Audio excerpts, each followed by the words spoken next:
warahmatullahi wabarakatuh. Hello everyone, perkenalkan nama saya Wita Piandini Salsabila dengan NIM 6120123039. Nah, sekarang saya sedang berada di PT Fasrata Buana yang berada di Kalodran. Nah, sekarang saya sudah bersama dengan Pak Muhammad Agung dan Pak Noval. Beliau adalah bekerja sebagai SPP Promotion.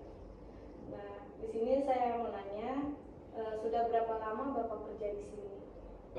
Saya pribadi bergabung di PT Fasrata Buana ini sebagai Area Promotion Supervisor dari tahun 2017, Maret 2017. Mungkin kesini sudah sekitar hampir 8 tahun, 7 tahun jalan. Kalau Pak Noval? Kalau saya kurang lebih sudah 7 tahun sebagai team leader. Nah, selanjutnya bagaimana sih supaya karyawan-karyawan di sini itu betah kerja di sini atau bertahan lama kerja di sini? Oke, yang pertama utamanya pasti kan kita mencoba menciptakan iklim kerja yang baik dulu di lingkungan kerja, dimulai dari disiplin, kedua etika, di mana ini menurut saya faktor yang penting. Dalam artian ketika kita memang berikatan dengan sebuah perusahaan, otomatis kan jadi ikatan kerja nih. Jadi seorang karyawan dari sebuah perusahaan kita sudah harus ada manajemen, sudah harus ada pengaturan dalam artian bagaimana sebagai karyawan yang baik. Ya satu, kenapa saya sampaikan tadi dimulai dari disiplin, karena kan di sini terkait kerja sudah ada jam kerjanya sendiri. 8 to 4 lah bahasanya, mungkin ada yang 9 to 5, ada yang 8 to 4, dalam arti jam 8 pagi sampai jam 4 sore atau 8 jam kerja ya, terhitung waktu kerja dimulai dari pagi hari. Setelah kedisiplinan itu bisa dijaga, berarti yang paling selanjutnya adalah dari etika. Segi etika kita memahami tupoksi atau tanggung jawab masing-masing karyawan tadi. Sementara di divisi saya untuk bidang promosi, ya berarti kan memahami edukasi produk, terkait produk apa yang bakal dia bawa gitu kan. Nah, kenyamanan yang dibuat adalah satu, segala sesuatu terkait masalah pekerjaan transparansi. Tidak ada bobot yang ditambahkan secara percuma, dalam artian sesuai dengan bobot tupoksi tanggung jawabnya masing-masing. Contoh misalkan bekerja sebagai sales promotion girl, berarti kan tupoksinya adalah dia memahami produk fokusnya dulu gitu kan, produk apa yang akan dipasarkan, produk apa yang akan didistribusikan. Setelah itu dia akan mengedukasi produk itu ke konsumen. Nah, dari tingkat kenyamanannya adalah berarti si karyawan tadi otomatis kan harus berusaha membangun chemistry, baik itu dengan atasannya gitu kan, baik itu dengan rekan sejawat, agar tadi tercipta lingkungan kerja yang baik, kondusif, sehat, dan lebih ibaratnya enjoy lah kan.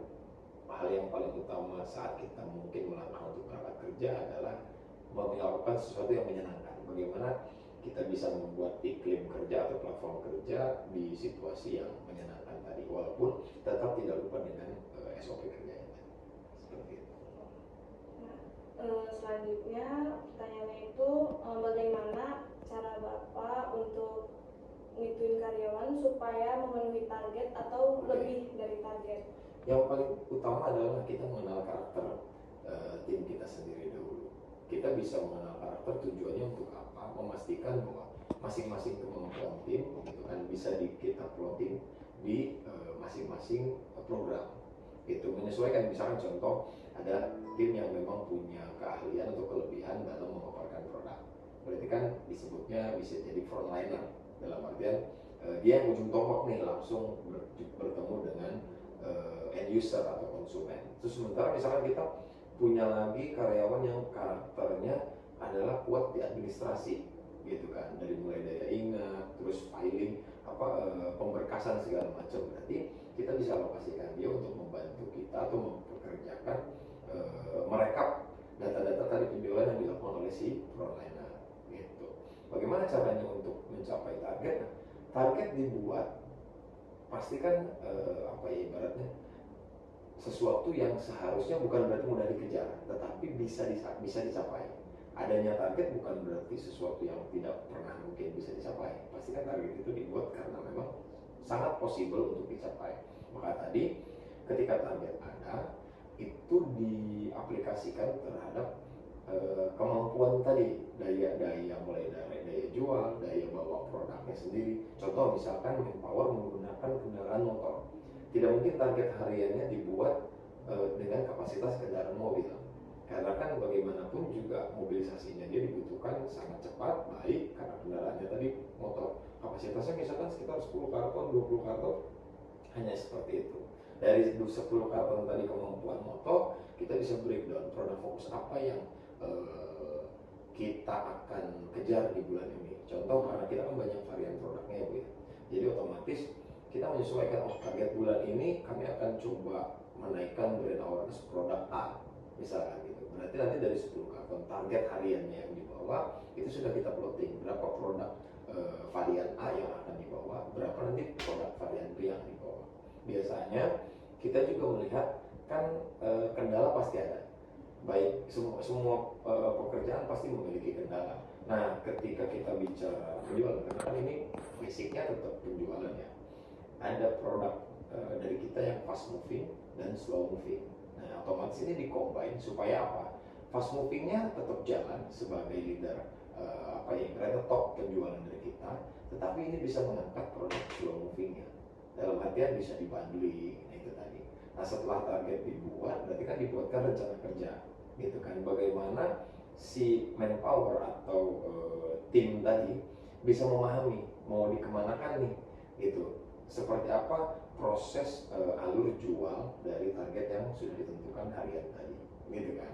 Otomatis kita coaching dari mulai pemahaman area, gitu kan, identifikasi konsumen, gitu kan, melihat karakter konsumen seperti apa sih konsumen yang cocok ditawarkan. Contoh, kita jual produk home care deterjen, mungkin kan jika ada pilihan ibu-ibu dan bapak-bapak, otomatis yang possible ditawarkan adalah ibu-ibu, karena kan lebih relate ya, gitu, dengan kebutuhan si ibu-ibu itu sendiri. Atau misalkan produk fokusnya adalah kopi renceng, kopi saset atau kopi seduh, otomatis kan dengan dua, bukan generalisasi ya, dalam artian dua klasifikasi tadi, ada ibu-ibu dan bapak-bapak, berarti si tim ini sudah bisa memilih. Ketika membawa kopi utamakan berarti menawarkan kepada bapak tadi ya, orang yang memang tepat mengkonsumsi produk itu, seperti itu. Nah, setelah mereka trial kan semua juga pasti butuh training, butuh pengenalan, adaptasi lah. Dalam artian ketika sudah ada target, sudah dibuatkan rencana kerja, mereka akan trial jalan. Ketika trial misalnya 1 atau 2 hari, kita monitoring, pulang otomatis evaluasi. Dievaluasi kendala apa yang mereka temukan selama proses berjalannya sistem kerja tadi dengan membawa target yang sudah ditentukan. Nah, dari situ baru kita coaching, melihat ketika ada kendala berarti kita carikan solusinya. Solusinya seperti apa? Contoh misal si tim misalkan datang ke satu wilayah area yang memang ternyata sepi dalam kondisi, bisa jadi kan kalau kita coaching kita bisa tahu, area tersebut hanya di jam-jam tertentu. Contoh misalkan pemukiman, kan kadang terbiasa kalau kita fokus, kita bawa contoh produknya adalah home care, berarti kan fokus target tadi ibu-ibu ya kan, yang orang rumahan kasarnya. Kalau kita datang orang ke perumahan ini mungkin sekitar jam 10 pagi, jam 11 pagi, biasanya ibu-ibu pada dasarnya jam segitu lagi masak, nyuci, atau berkegiatan lain di masing-masing rumahnya. Justru yang momen-momen yang terbaik setelah kita mengenal tadi target kita seperti apa, kita bisa lihat timing yang bagus atau saat yang tepat adalah ketika justru ibu-ibu setelah selesai melakukan kegiatan rumah tangganya, misal setelah duhur atau menjelang siang atau menjelang sore. Bahkan mungkin di beberapa momen habitnya mungkin sudah tahu ya, ibu-ibu biasanya sore setelah bada asar kumpul, gitu kan, entah itu di ya ibaratnya berkerumun lah, entah mereka melakukan kegiatan sosial yang ibaratnya bersamaan dengan warga lainnya, itu potensi untuk ibaratnya dilakukan transaksi atau dilakukan penetrasi untuk memperkenalkan produk. Itu membantu mengefektifkan waktu dari kerja si tim, gitu kan. Kasarnya ketika kejar waktu jam 10 sampai jam 12 masuk ke pemukiman, hasilnya mungkin nggak jauh dari 0 misalkan gitu. Tapi ketika dia fokusnya mungkin dari jam 1 siang sampai jam 4 sore, ternyata hasilnya bisa signifikan. Nah, tinggal kita arahkan, tidak mungkin kan kerja hanya di jam 1 siang sampai jam 4 sore saja. Otomatis kita ganti mulai pagi, target fokus areanya kemana, contoh pasar pasar induk, pasar yang memang aktivitasnya ramai di pagi hari tadi, itu bisa membantu meningkatkan pencapaian target untuk si tim tersebut. Solusinya ya seperti itu kalau dari saya, teknisnya. Begitu. Kalau boleh tahu, menurut Pak Nopal bagaimana tanggapannya? Ya kurang lebih mungkin sama seperti Pak Agung. Saya sebagai tim leader mengarahkan untuk seperti ada event gitu, mengarahkan seperti apa, membuat booth yang cocok di mana seperti itu. Nah, mungkin hanya itu saja yang bisa saya tanyakan dan Oke. terima kasih Bapak. Sama-sama. Maaf mengganggu waktu Tidak apa-apa. kerjanya. Terima kasih. Terima kasih banyak teman. Tadi itulah observasi saya yang telah dilakukan di PT Faswata Buana yang berlokasi di Kalodran. Semoga bisa menambah wawasan baru bagi kita semua. Thank you for watching. Wassalamualaikum warahmatullahi wabarakatuh.